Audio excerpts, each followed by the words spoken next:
Species tips for Tormented Souls, the combat.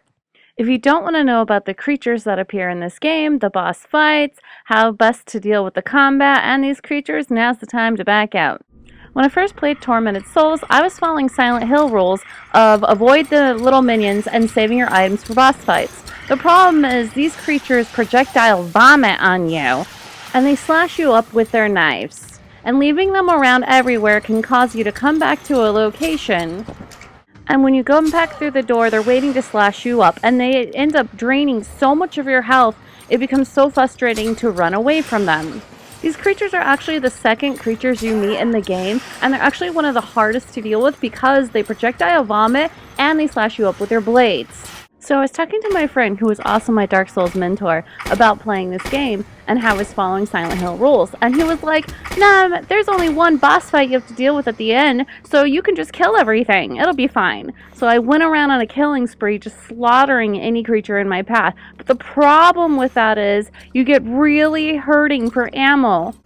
So I was talking to my mentor friend about that situation, and he says to me, oh yeah, when you put them in a down state, you can use your crowbar. And the first few times I tried to do this, it did not go well for me. It took a few times practicing switching between the gun and the crowbar to get it right. When you get the shotgun, it becomes easier one shot, and then crowbarring when they're down. But it just takes some practice, and once you get used to it, it'll save you ammo by doing this method.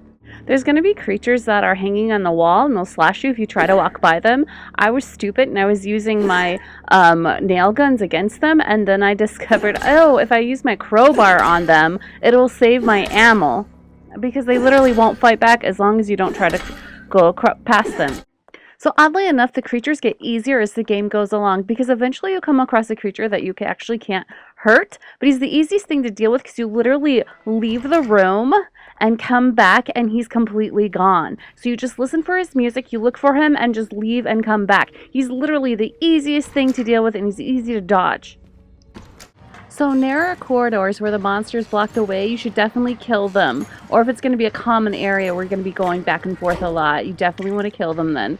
There are some areas that have a big space where you can lure them to an area, and then you can just very carefully avoid them, and this will help you conserve ammo. There's a certain enemy near the end of the game that are really easy just to walk around, so most of the time I would just avoid them and just dodge their attacks. My mentor was telling me to save my stun rod, or electric rod, towards the end of the game for these enemies. He says they kill them really quickly, and there's going to be an area where you have to fight 4 of them at once, and I was so glad I listened to him and saved my stun rod for that area. And the most important advice that I was taught was to combine your ammo and your shotgun in the menu, because it's much faster than in the game. Thanks for watching. Maybe you'll watch more. Maybe the video on the left. Maybe the video on the right. If you're on a mobile device and you don't see any options in the hands, it's in the description.